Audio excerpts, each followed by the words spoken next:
आज जेव्हा मला नाशिकला यायचं होतं, मी राऊत साहेबांना फोन केला. मी म्हटलं, संजय काका उद्या बोलायचं तरी काय, मला विषय काय दिलेला आहे. आणि तुम्हाला त्यांची स्टाईल माहिती आहे, ते पटकन काहीतरी बोलून जातात. त्यांनी सांगितलं, महाराष्ट्र चाललंय तरी कुठे, ह्याच्यावर बोल. आणि प्रश्न हाच पडतो की महाराष्ट्र चाललंय तरी कुठे. आता ह्या सरकारला 100 दिवस तर उलटून गेलेले आहेत. जवळपास मला वाटतं 120 ते 130 दिवस झालेले आहेत. आता दिवस मोजायला त्यांनी सुरू केलेत. पण ह्या 100 दिवसांमध्ये पहिले 100 दिवस जे असतात, मी अनेक सरकार ह्या महाराष्ट्रात पाहिलेले आहेत. माझी लहानपणापासून एक राजकारणात आवड असल्यामुळे जवळपास 7 ते 10 वर्षाचे असल्यापासून माझ्या आजोबांसोबत असेल, वंदनीय हिंदू सम्राट बाळासाहेब ठाकरे, माझ्या वडिलांसोबत जिथे जिथे त्यांचा दौरा असेल तिथे जाण्याचा प्रयत्न मी करायचो. गाडीत बसायचो, विमानात बसायचो आणि निघून जायचो त्यांच्यासोबत. एकदा दोनदा घरून फोन पण आले आईचे की अरे गेलास कुठे तू. मी म्हणलं नाही, मी दौऱ्यावर सोबत गेलोय. 10वीच्या पण निकाल नाही आपलं काय, परीक्षेच्या आधी 4 दिवस परीक्षेच्या आधी श्रीवर्धनला गेलो होतो माझ्या वडिलांसोबत. आणि घरी सगळी धावपळ सुरू की अरे 4 दिवसावर पेपर आलेत, बोर्डाचे पेपर आहेत, आदित्य गेला तरी कुठे. नंतर कळलं साहेबांसोबत मी श्रीवर्धनमध्ये होतो. पण ही आवड असल्यामुळे राजकारण असेल, बातम्या असेल, वृत्तपत्र असतील, ह्या सगळ्या गोष्टी वाचण्याची सवय होती.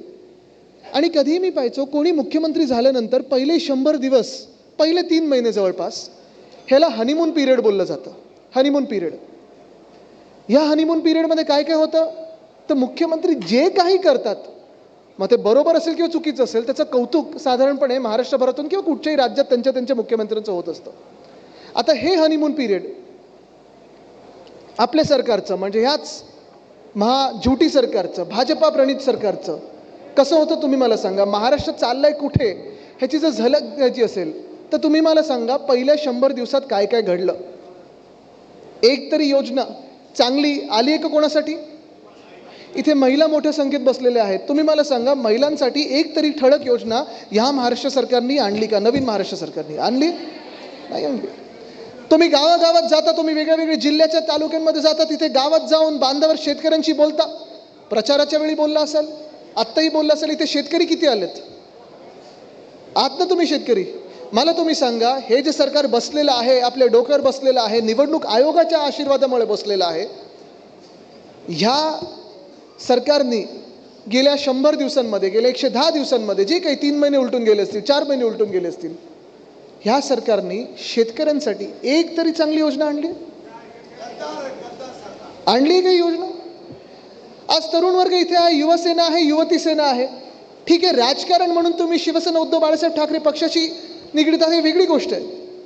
तुम्ही तरुण म्हणून आज विचार करा. जे 20शीत असतील, जे 30शीत असतील, जर तुम्ही विद्यार्थी असाल, जस्ट तुमचं डिग्री झाली असेल, तुमची नोकरी आता तुम्ही शोधत असाल, तुम्ही मला सांगा तरुणींसाठी एक तरी चांगली योजना या सरकारने आणली आहे का.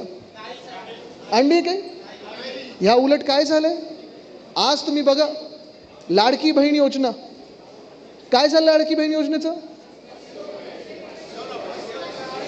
500 रुपयावर आले. आता मला माहित नाही 1,500च राहणार की 500 रुपये राहणार, ह्या सगळ्या चर्चा सुरू आहेत.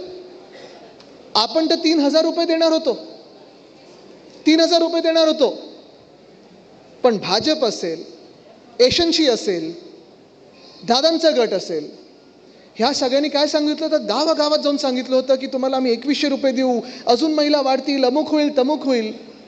एक वेगळी कातडी लागते, एक वेगळा निर्लज्जपणा लागतो सरकारमध्ये की तुम्ही तुमचं सरकार बनल्यावर आणि एवढं बहुमत ठासून आल्यानंतर तुमचा जो वचननामा असतो, जाहीरनामा असतो, त्याच्यातून एक सुद्धा गोष्ट बजेटमध्ये आणत नाहीत, पहिल्या अर्थसंकल्पात आणत नाहीत. एक वेगळा निर्लज्जपणा लागतो.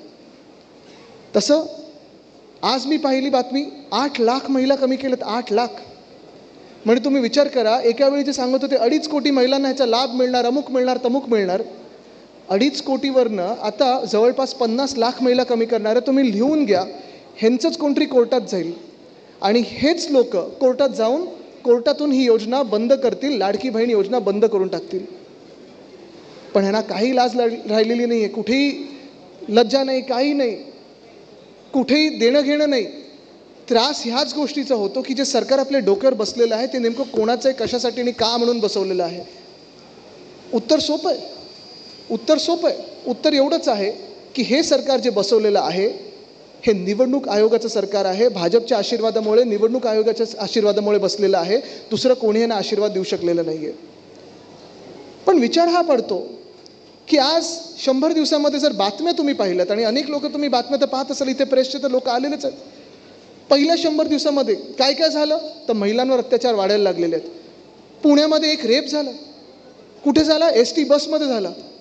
गृहराज्यमंत्र्यांना विचारल्यानंतर त्यांनी सांगितलं नाही, सगळे शांततेत पार पडलं, महिलांनी काय आरडाओरडा केला नाही, म्हणून कोणाला काही कळलं नाही, आता कारवाई काय करायची. म्हणजे पुढचं तुम्ही विचार करा की शांततेत रेप पार